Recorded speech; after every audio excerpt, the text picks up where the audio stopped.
Right then, front wheel's back on and it's back together, and I've done just a little bit of cleaning and this thing is really starting to look nice. Now I say look nice, it's looking nice, it's not really sounding nice. So good news, we got it all back in one piece. And the not so good news, I don't even know if you're even going to be able to see this. Let's see, might need to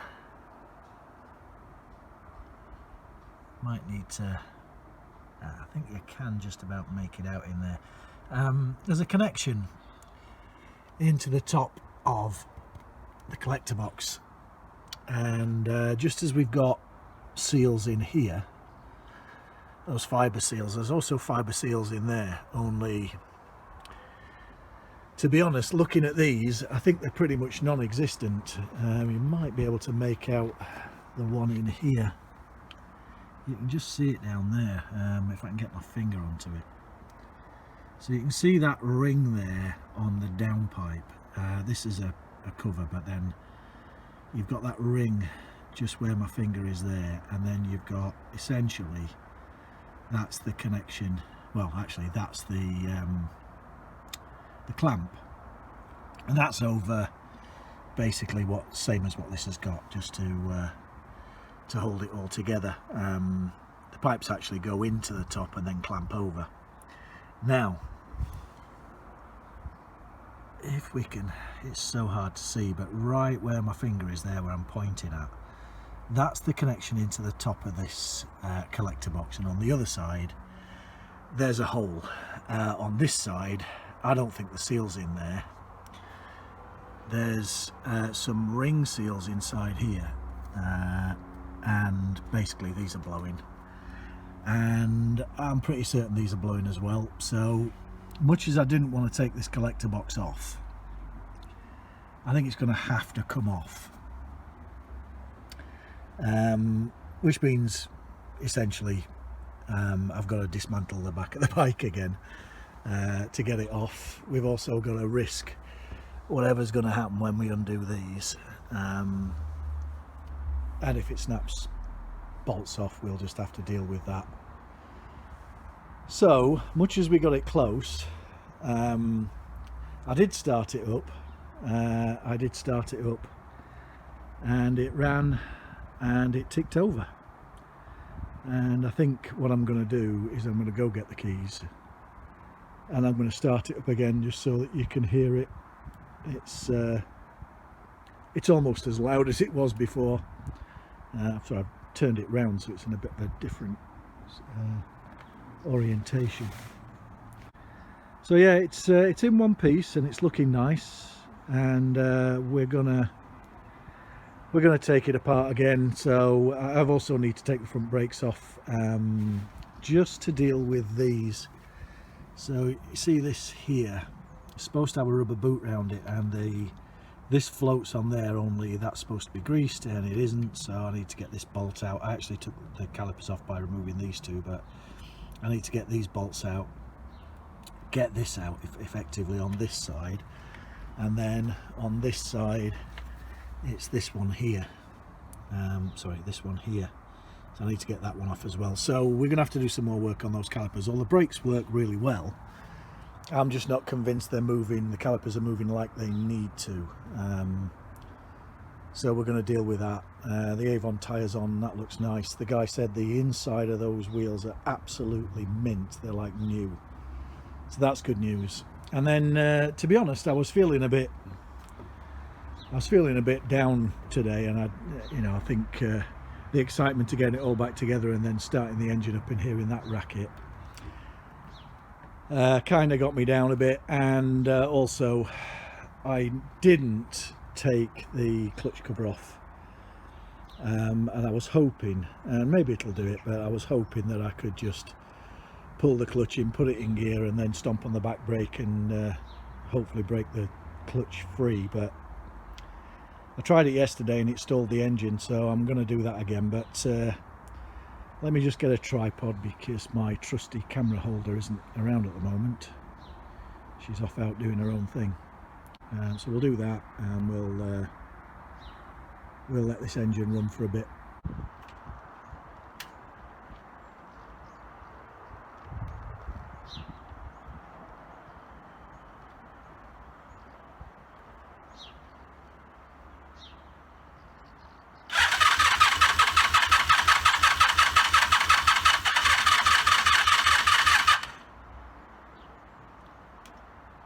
Kill switch.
Okay, a bit of messing around there. So what I was actually trying to do, I've got the clutch tie wrapped back.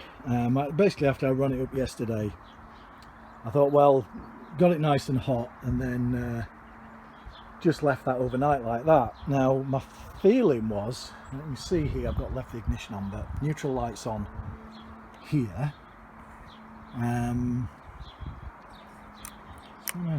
So ignore that one, that's tail lights, just to let us know we haven't got a tail light. That one is oil pressure, goes off nice. This one is staying on.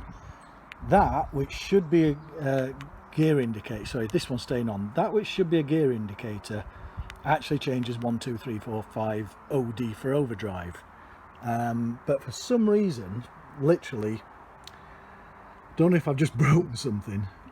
What I was basically doing was I shoved it in second gear, the back wheel spun even though the clutch was in, and then I just revved it a little bit and stomped on the back brake, and I heard a click and the back wheel stopped spinning, and I thought, brilliant, clutch is unstuck. That was what I was trying to achieve. And although that appears to be the case, I can no longer change gear.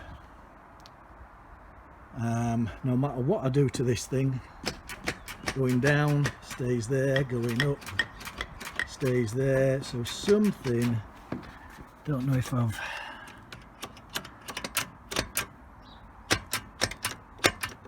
now gear selector basically doesn't work anymore. So I've done something, don't know what. It was in a higher gear somewhere, and I managed to get it back down into neutral, and that's where it's stuck. So yeah, seemed to unstick the clutch, and then basically seemed to break. I'm just going to let this clutch out and see if that helps. Okay, this is a bit weird.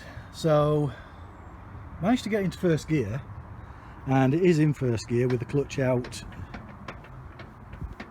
That's no longer spinning. With the clutch in, watch what happens when I pull the clutch in. I don't know if this is supposed to do this.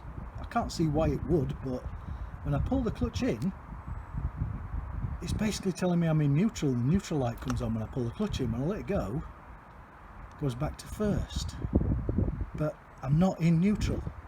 I don't understand. I'm going to see if I can get it into like third or fourth, but I mean, I had to bounce up and down on that to get it to go into first. Odd, very odd. I'm also going to see what happens now when I pull the clutch in. Yeah, you see, I can turn the wheel. The clutch is dragging slightly. I mean, not enough that it'd bother me, but that bothers me. Why does it go into neutral when you pull the clutch in? Let's see if I can get it into a better gear. Okay. So yeah, whatever that sticking thing is seems to be tied up with this being held back. So we're in fourth gear, and I tried it in third and second as well, and when I pull the clutch in, the gear indicator goes out and the neutral light comes on. This feels like strange wiry problems, I think. I'm not sure. I think there's a relay that deals with that neutral. I'll have to have a look. But now I should be able to put it in fifth, and no overdrive. Let's just bounce the wheel a bit. There we go, overdrive, and goes out in neutral. So it does it in every gear. Something strange going on with that, but it is changing gear. Thank God. Let's just see if we can go down the box. Fifth, fourth, and now we're stuck in fourth. Move the wheel a bit. Third, second, and neutral. Okay, something a bit strange going on here. I'll have to figure that one out as well. But the good news, I think, is that although the clutch is still dragging, it might actually be rideable. I can't ride it while it's making that racket really, but I think the next job, to be honest, I've been putting it off for far too long. We need to get that collector box off. I don't know if you noticed as well, I brought it up to camera. So the other thing was, this is part of the collector box that it threw out while it was running just then, along with a small piece of one of the fibre washers, and that I think is out of this side of the bike where I said it was hanging off. It could actually be out the other side, I don't know. But basically the top connections into that collector box may not be as good as I hoped they were. Now I do have another collector box. It's off a VF750. I was round at my mate's house today just discussing this while it was tipping it down with rain. These are rusty as heck anyway, but basically the 751, I don't know if the box is the same shape. I need to get it out and I need to compare it and compare the two, and this needs to come off regardless, so we're going to take that off, and then I want to just compare that collector box against the one I've got in the shed and just see if the box shape is the same. The difference I know just by holding it up against the side of the bike is that the 751 is shorter. These headers are shorter on the 751, but what I can do is chop this one, leave enough length, chop the other one, and basically put a joint in the middle of it under there where you can't see it. So that may allow me to use a 751, may. I don't know about the pipe sizes at the back. I don't know if that all works. The 750, I don't know. Oh, here's a 750. Let's have a look. Yeah, you can't really see. I don't know if that is a 2-inch. It doesn't look like it. So they may not be big enough. These connectors in here. But we can always, you know, we made adapters, so we can always swage the other way. I don't know. We need to get it off and have a look. I got it up to temperature. Sorry, there's good news buried in this. I got it up to temperature yesterday. The thermostat opened. It had a little bit of a dribble of water out as the water ran back into the overflow. It dribbled and then it stopped. I think I may have overfilled it. And the temperature gauge came up as we want it to, and it got up to temperature, and the fan came on and it ran for a while, and the fan knocked off again as it cooled down. So cooling wise, looks like that's all working too. There's not a dribble coming out of it. All this water down here is because it's been tipping it down with rain all day, thunderstorms and everything, which, to be honest, I needed a day of not doing this, just to bring me back round to my senses. And then Eric from Motorcycle Rewind sent me some words of wisdom and just put some spark back into it, to be honest. Like he said, you know, how many people have given up on this bike, and I'm going to be the guy that doesn't. And I like that attitude. I'm not giving up. I'm just not going to be able to ride it as soon as I wanted to. Hey ho. Maybe we'll ride it next month, but for now we got more work to do.